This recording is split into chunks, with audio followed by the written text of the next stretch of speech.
April মাসে বাগানের প্রত্যেকটা জবা গাছ থেকে কিভাবে প্রচুর পরিমাণে ফুল নেবে এটাই হলো আজকের আমার ভিডিওর মেন টপিক। ফেব্রুয়ারি মাসে কাটাই ছাঁটাই এবং রিপোর্ট করার পর বাগানের প্রত্যেকটা জবা গাছের গ্রোথ খুব ভালো হয়। ভালো গ্রোথ হওয়ার সাথে সাথেই গাছে আসে প্রচুর পরিমাণে কুঁড়ি। কিন্তু যদি তোমাদের বাগানের জবা গাছগুলোতে এখনো পর্যন্ত কোনো কুঁড়ির দেখা না পাও, তাহলে আজকের এই ভিডিওতে বলবো প্রচণ্ড গরমে আমরা কোন খাবার এই সময় আমাদের বাগানের প্রত্যেকটা জবা গাছে প্রয়োগ করতে পারবো। তাছাড়া যদি প্রচুর পরিমাণে পোকামাকড়ের আক্রমণ হয়, কোন ঘরোয়া কীটনাশক আমরা প্রয়োগ করতে পারবো আমাদের বাগানের প্রত্যেকটা জবা গাছে। তাছাড়া আজকের ভিডিওতে এমন 5টা টিপসের কথা বলবো যে টিপসগুলো ফলো করলে তোমাদের বাগানের প্রত্যেকটা জবা গাছে প্রচুর পরিমাণে ফুল আসবে। কোনো গাছের পাতা হলুদ হয়ে ঝরে যাবে না, প্রত্যেকটা গাছের পাতা থাকবে সবুজ এবং সতেজ।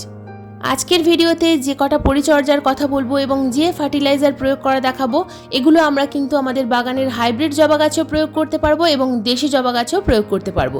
আজকের এই ভিডিওটা কিন্তু খুবই গুরুত্বপূর্ণ হতে চলেছে বন্ধুরা, একটু স্কিপ করে দেখো না, স্কিপ করে দেখলে অনেক কিছুই মিস করে ফেলবে। নমস্কার, আমি লাবণী, আমার বাগানে তোমাদের সবাইকে জানাই স্বাগত।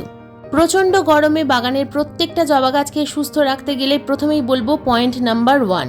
আজ এপ্রিল মাসের 14 তারিখ আর এই সময় কিন্তু আবহাওয়ার তাপমাত্রা অনেকটাই বৃদ্ধি পেয়েছে।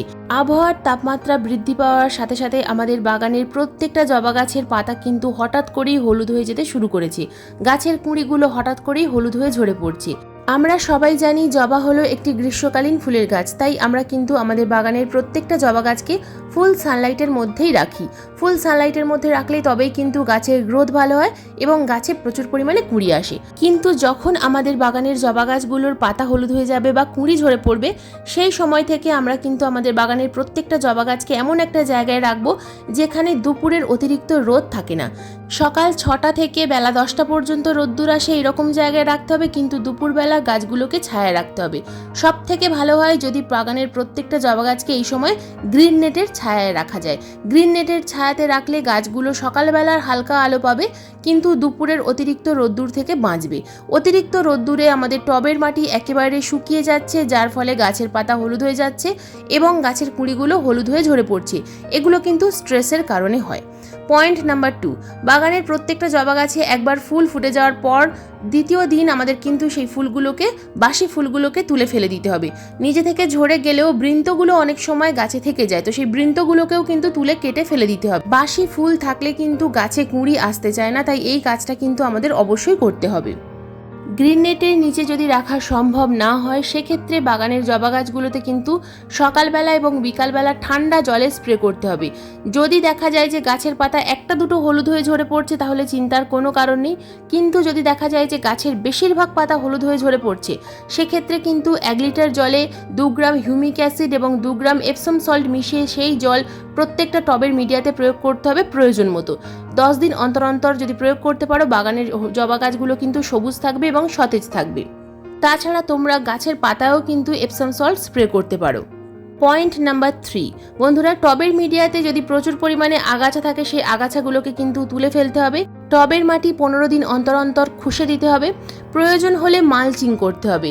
এই মুহূর্তে যেহেতু মালচিং করার মতো সময় আসেনি, মে মাসের অতিরিক্ত গরমে কিন্তু আমাদের বাগানের প্রত্যেকটা জবা গাছের মাটির ওপরে মালচিং করতে হবে। মালচিং করার জন্য তোমরা কিন্তু কম্পোস্ট অথবা কোকোপিটের ব্যবহার করতে পারো। গাছে দুবেলা জল প্রয়োগ করতে হবে যদি প্রয়োজন হয়। যদি গ্রিন নেটের ছায়া থাকে, যদি মনে হয় যে মাটি ভেজা রয়েছে, তাহলে দুবেলা নয় একবেলা জল প্রয়োগ করতে হবে। কিন্তু যদি ফুল সানলাইটের মধ্যে থাকে, তাহলে কিন্তু দুবেলা জল প্রয়োগ করতে হতে পারে। সেটা কিন্তু টবের মিডিয়া বুঝে প্রয়োগ করতে হবে। অতিরিক্ত জল প্রয়োগ করলে আবার অনেক সময় সমস্যা হয়। যদি ড্রেনেজ হোল ঠিকঠাক না থাকে, যদি ড্রেনেজ সিস্টেম বন্ধ হয়ে যায়, তাহলে কিন্তু গাছের শিকড় পচে যাবে। তাই টবের ড্রেনেজ সিস্টেম সঠিক রাখতে হবে এবং গাছে দুবেলা জল প্রয়োগ করতে হবে। গ্রীষ্মকালে এই ব্যবস্থাগুলো করলে কিন্তু বাগানের প্রত্যেকটা গাছ ভালো থাকবে, গাছের পাতা আর একটাও হলুদ হয়ে ঝরে পড়বে না। যদি তোমরা এই সময় নার্সারি থেকে জবা গাছের চারা কিনে এনে প্রতিস্থাপন করতে চাও, তাহলে কিন্তু এটা খুব ভালো সময়। তবে রুট বল না ভেঙে এই সময় প্রতিস্থাপন করতে হবে। অতিরিক্ত গরমে রুট বল ভেঙে যদি প্রতিস্থাপন করো, তাহলে সেই গাছের বাঁচার সম্ভাবনা কিন্তু অনেকটাই কম থাকে। রুট বল ভেঙে জবা গাছ বা যে কোনো গাছ প্রতিস্থাপন করার আদর্শ সময় হলো বর্ষাকাল। অতিরিক্ত গরমে কিন্তু একেবারেই কোনো রকমভাবে রুট বল ভেঙে কোনো গাছ রিপোর্ট বা প্রতিস্থাপন করা যাবে না। যদি এই সময় তোমরা তোমাদের বাগানে জবা গাছ প্রতিস্থাপন করতে চাও তাহলে সেক্ষেত্রে মাটি কিভাবে নির্বাচন করবে, 40% গার্ডেন সয়েল, 40% কম্পোস্ট আর 20% কোকোপিট মিশিয়ে তোমরা কিন্তু তোমাদের বাগানে জবা গাছ প্রতিস্থাপন করতে পারো। খুব ভালো কিন্তু গাছের গ্রোথ হবে। তাছাড়া প্রথমে ছোট চারা গাছ কিনে এনে ছোট টবে প্রতিস্থাপন করবে, তারপর গাছ যত বড় হবে, গাছের বয়স যত বাড়বে তখন কিন্তু টবের সাইজও ধীরে ধীরে বাড়াতে হবে। প্রথমেই যদি এনে বড় টবে প্রতিস্থাপন করো তাহলে কিন্তু সেই গাছ বাঁচানো সম্ভব হবে না। পয়েন্ট নাম্বার 4, বন্ধুরা আমার বাগানের প্রত্যেকটা জবা গাছের মাটি কিন্তু আমি খুশে দিয়েছি, কারণ এবার আমার খাবার প্রয়োগ করার পালা। এই সময় এপ্রিল মাসের মাঝামাঝি সময় আমরা কোন খাবার প্রয়োগ করব? এই সময় আমি একটা মিশ্র খাবার প্রয়োগ করব এবং সম্পূর্ণ জৈব। গ্রীষ্মকালে অতিরিক্ত গরমে কিন্তু একেবারেই রাসায়নিক খাবার প্রয়োগ করার কথা আমি বলবো না। তোমরা যদি চাও রাসায়নিক খাবার প্রয়োগ করতে পারো, কিন্তু আমি বলবো এই সময় জৈব খাবার প্রয়োগ করলে বাগানের প্রত্যেকটা গাছ ভালো থাকে। তো আমি কোন ধরনের জৈব খাবার এই সময় প্রয়োগ করি, এর আগেও আমি বিভিন্ন ভিডিও দিয়েছি তোমাদেরকে কোন ধরনের জৈব খাবার প্রয়োগ করে আমার বাগানের প্রত্যেকটা গাছ এত সবুজ থাকে, সতেজ থাকে এবং গাছে প্রচুর পরিমাণে ফুল আসে। তো আজকের এই ভিডিওতে দেখাবো আমি কোন কোন জৈব খাবার এই সময় এপ্রিল মাসের মাঝামাঝি প্রয়োগ করব। তো মোট 5 ধরনের খাবার আমি এখানে নিয়েছি, এর সঙ্গে আমি কিন্তু আরও একটা খাবার মেশাবো। তো প্রথমেই দেখো এই 5 ধরনের খাবারের মধ্যে কি কি খাবার আমি এখানে রেখেছি।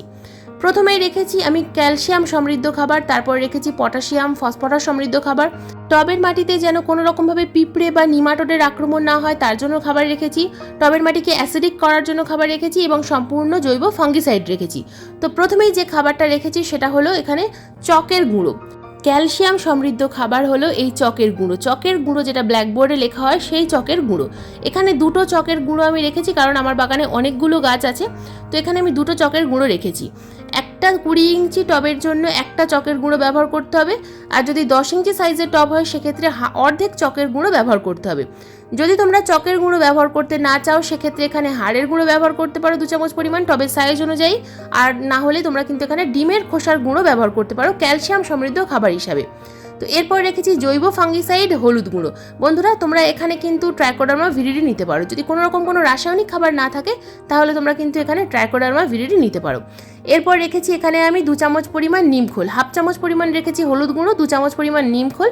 এরপর রেখেছি এখানে 5 চামচ পরিমাণ আলুর খোসার গুঁড়ো। বন্ধুরা আলুর খোসার গুঁড়োর মধ্যে আছে প্রচুর মাত্রায় পটাশিয়াম ফসফরাস, তাছাড়া আরও বিভিন্ন ধরনের মাইক্রোনিউট্রিয়েন্টস আছে যেটা আমাদের গাছের ফুল আনতে সাহায্য করবে, গাছের গ্রোথ বাড়াবে এবং গাছের পাতাকে সবুজ রাখবে। এরপর রেখেছি আমি এখানে ফ্রেশ চা পাতা নিয়েছি 1 চামচ পরিমাণ। বন্ধুরা চা পাতা আমাদের জবা গাছের মাটিতে মাসে একবার অবশ্যই প্রয়োগ করতে হবে। চা পাতা টবের মিডিয়াতে প্রয়োগ করলে টবের মিডিয়া অ্যাসিডিক থাকে এবং গাছে প্রচুর পরিমাণে ফুল আনতে সাহায্য করে। তো এই টোটাল 5 ধরনের খাবার আমি খুব ভালোভাবে মিশিয়ে আমার বাগানের গাছে প্রয়োগ করব। তো এই যে খাবারটা আমি রেখেছি এটা সম্পূর্ণ কিন্তু এখানে আমি আমার 20 ইঞ্চি বালতিতে প্রয়োগ করব। যেহেতু টবের মিডিয়াটা অনেকটা বেশি তাই খাবারটা কিন্তু এখানে বেশি দিতে হবে।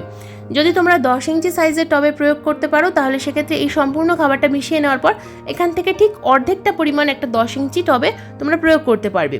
তো 8 ইঞ্চি টবেও কিন্তু এর অর্ধেকটা পরিমাণ দিতে হবে। তো টবের সাইজ অনুযায়ী কিন্তু আমাদেরকে গাছে খাবার প্রয়োগ করতে হবে। খাবারের পরিমাণ এতটা কমও নয় আবার খুব বেশিও নয়, এইভাবে দিতে হবে। তো খাবারটা প্রয়োগ করার পর দিয়ে দেবো কম্পোস্ট। 4 থেকে 5 মুঠো পরিমাণ কম্পোস্ট দিলাম। এখানে দিলাম আমি গোবর সার। তোমরা গোবর সারের পরিবর্তে কিন্তু এখানে ভার্মি কম্পোস্ট বা পাতা পচা সার দিতে পারো। যে কোনো কম্পোস্ট মাসে 1 বার অথবা 2 বার কিন্তু দিতেই হবে। টবের মিডিয়াতে কম্পোস্ট প্রয়োগ করলে মাটি আলগা থাকে, গাছে খাবার যোগান দেয়। কম্পোস্ট হলো ন্যাচারাল এনপিকে। তো খাবার প্রয়োগ করার পর দিয়ে দিলাম ভরপুর মাত্রায় জল। যেহেতু বড় সাইজের বালতি সেক্ষেত্রে জলের পরিমাণটা কিন্তু একটু বেশি লাগে। আবার যখন এই মিডিয়া জল শুকিয়ে যাবে তখন আবার জল দেবো। দেখো জল প্রয়োগ করার পর জলটা কিন্তু ড্রেনেজ হোল দিয়ে বাইরে বেরিয়ে যাচ্ছে। এই বিষয়টা খুব ভালোভাবে লক্ষ্য রাখতে হবে যেন ড্রেনেজ হোল দিয়ে জল বেরিয়ে যায়। পয়েন্ট নাম্বার 5, গাছে প্রচুর পরিমাণে কিন্তু পোকামাকড়ের আক্রমণ হবে। বন্ধুরা গরম বাড়ার সাথে সাথে গাছে প্রচুর পরিমাণে জাপ পোকা বা মিলিবাগের আক্রমণ হবে। যে পোকাই হোক না কেন এই যে কীটনাশকটা দেখাচ্ছি এটা যদি তোমরা প্রতি সপ্তাহে 2 বার করে স্প্রে করতে পারো দুর্দান্ত রেজাল্ট পাবে। কীটনাশক তৈরি করার জন্য প্রথমেই নিয়েছি আমি 1 লিটার সাধারণ জল। 1 লিটার সাধারণ জলের মধ্যে দিয়ে দিলাম 1 চামচ পরিমাণ যে কোনো শ্যাম্পু অথবা হ্যান্ড ওয়াশ, দুটোর মধ্যে যে কোনো একটা চাই। এর মধ্যে মিশিয়ে দেবো আমি এখানে বেকিং সোডা। যে কোনো কোম্পানির বেকিং সোডা নিতে হবে, বেকিং পাউডার নয়। বেকিং সোডা নেব এখানে আমি 1 চা চামচের 4 ভাগের 1 ভাগ। যেহেতু এটা ছোট্ট চামচ তাই ছোট্ট চামচের হাফ চামচ নিয়েছি। যদি বড় সাইজের চামচ নাও সেক্ষেত্রে কিন্তু এখানে 1 চা চামচের 4 ভাগের 1 ভাগ নিতে হবে। অতিরিক্ত বেকিং সোডা কিন্তু একেবারেই নেওয়া যাবে না, যে কোনো অতিরিক্ত জিনিস গাছের জন্য ক্ষতিকারক। তো এই দুটো উপাদান খুব ভালোভাবে মিশিয়ে স্প্রেয়ার বটলে ভরে আমরা কিন্তু এটা স্প্রে করব। এটা বিকালবেলা অথবা সন্ধ্যার সময় স্প্রে করতে হবে, অথবা খুব সকালবেলা স্প্রে করতে হবে। কখনোই কিন্তু রোদ্দুরে স্প্রে করা যাবে না, যে কোনো কীটনাশক রোদ্দুরে স্প্রে করা যাবে না। এটা যদি তোমরা তোমাদের বাগানের প্রত্যেকটা গাছে লাগাতার 3 দিনও স্প্রে করতে পারো, আবার একদিন অন্তর অন্তরও স্প্রে করতে পারো। যদি খুব বেশি পোকামাকড়ের আক্রমণ হয় তাহলে লাগাতার 3 দিন স্প্রে করবে, খুব স্পিডে স্প্রে করতে হবে যেন জাপ পোকাগুলো ধুয়ে বেরিয়ে যায়, বা মিলিবাগ, যে কোনো পোকামাকড়ের জন্য কিন্তু এই বেকিং সোডা বা শ্যাম্পু খুব ভালো কাজ করে। যেদিন খাবার প্রয়োগ করবে সেই একই দিনে কিন্তু তোমরা পেস্টিসাইড স্প্রে করতে পারবে। যদি ঘরোয়া পেস্টিসাইড স্প্রে করতে না চাও সেক্ষেত্রে তোমরা রাসায়নিক পেস্টিসাইড একতারা প্রয়োগ করতে পারো, টাটা মানিক স্প্রে করতে পারো, অথবা কাকা পেস্টিসাইড স্প্রে করতে পারো।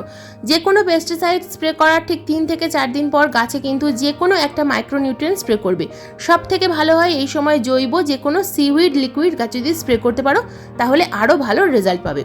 অতিরিক্ত গরমে রাসায়নিক পেস্টিসাইড অথবা রাসায়নিক মাইক্রোনিউট্রিয়েন্ট স্প্রে করলে গাছের পাতা কিন্তু পুড়ে যেতে পারে। বন্ধুরা, এই ছিল আজকের আমার দেশি জবা অথবা হাইব্রিড জবা গাছের পরিচর্যার ভিডিও। আজকের এই ভিডিও তোমাদের কেমন লাগলো অবশ্যই কমেন্ট করে জানাবে। যদি ভিডিও সংক্রান্ত কোনো প্রশ্ন থাকে অবশ্যই কমেন্ট বক্সে কমেন্ট করবে, আমি যথাযথ উত্তর দেওয়ার চেষ্টা করব। আজকের এই ভিডিওটা যদি তোমাদের ভালো লেগে থাকে তো প্লিজ একটা লাইক করো, শেয়ার করো, হাইপ করো।